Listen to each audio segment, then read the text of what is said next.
आप ठीक कहती हैं मरियम आपा, मैं अपनी हद को कभी नहीं भूलूंगी। जानती हूँ, मुझे मालूम है ये नौकरी तुम्हारे लिए बहुत अहम है, इसलिए संभल कर चलना हमेशा।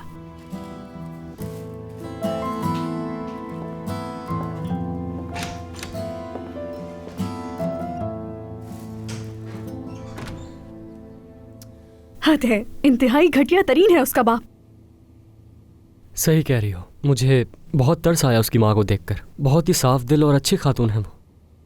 अच्छी हो या बुरी इससे कोई फर्क नहीं पड़ता सिनान, बात किसी को तकलीफ पहुंचाने की है। उनकी फैमिली में बहुत ज्यादा मसले हैं, समझ नहीं आता कि सबा उस घर में उन लोगों के साथ रहना चाहती है। कोई बात तो है जरूर जो हम नहीं जानते। अगर इतना गंदा आदमी लड़की को तंग ना करता तो ये सब ना होता। खैर, मैं दादी के पास जा रही हूँ, उनकी तबीयत ठीक नहीं है, सबा भी उनके साथ होगी, वहीं इस बारे में उससे बात कर लूंगी मैं। तुम आज घर पे ही हो? हाँ, मैं घर पर हूँ। मॉम भी घर पर ही रहेंगी?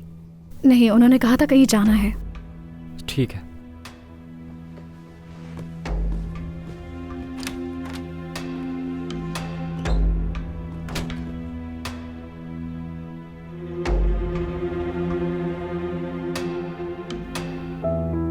तुम मुझे प्रोजेक्ट देने आई हो यहाँ? हाँ बिल्कुल। हैरान क्यों हो रही हो इतना? ऐसा कुछ सोचा नहीं था इसलिए। हाँ, लेकिन ये कोई बहुत बड़ा विला नहीं है बैरन।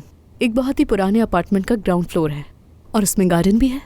मेरी दोस्त चाहती है कि किसी बहुत अच्छे आर्किटेक्ट से उसका काम करवाए। मुझे माफ़ करना सोना, लेकिन फ़िलहाल मैं ये नहीं कर सकती हूँ। मैं अपने बाबा की आर्किटेक्चर टीम के साथ एक नए प्रोजेक्ट पर काम कर रही हूँ। इस काम के लिए वक्त की ज़रूरत है जो मेरे पास नहीं। दरअसल बहुत अच्छा होता अगर तुम ये करती।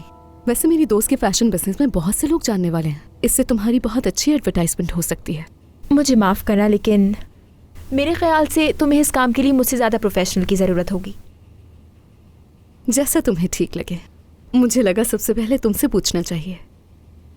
बहुत शुक्रिया कि तुमने मेरा सोचा। मैंने तो हमेशा तुम्हारे लिए सोचा है। तुम अली की फैमिली की तरह जो हो। तुम जितनी इंपॉर्टेंट अली के लिए हो, मेरे लिए भी उतनी ही हो।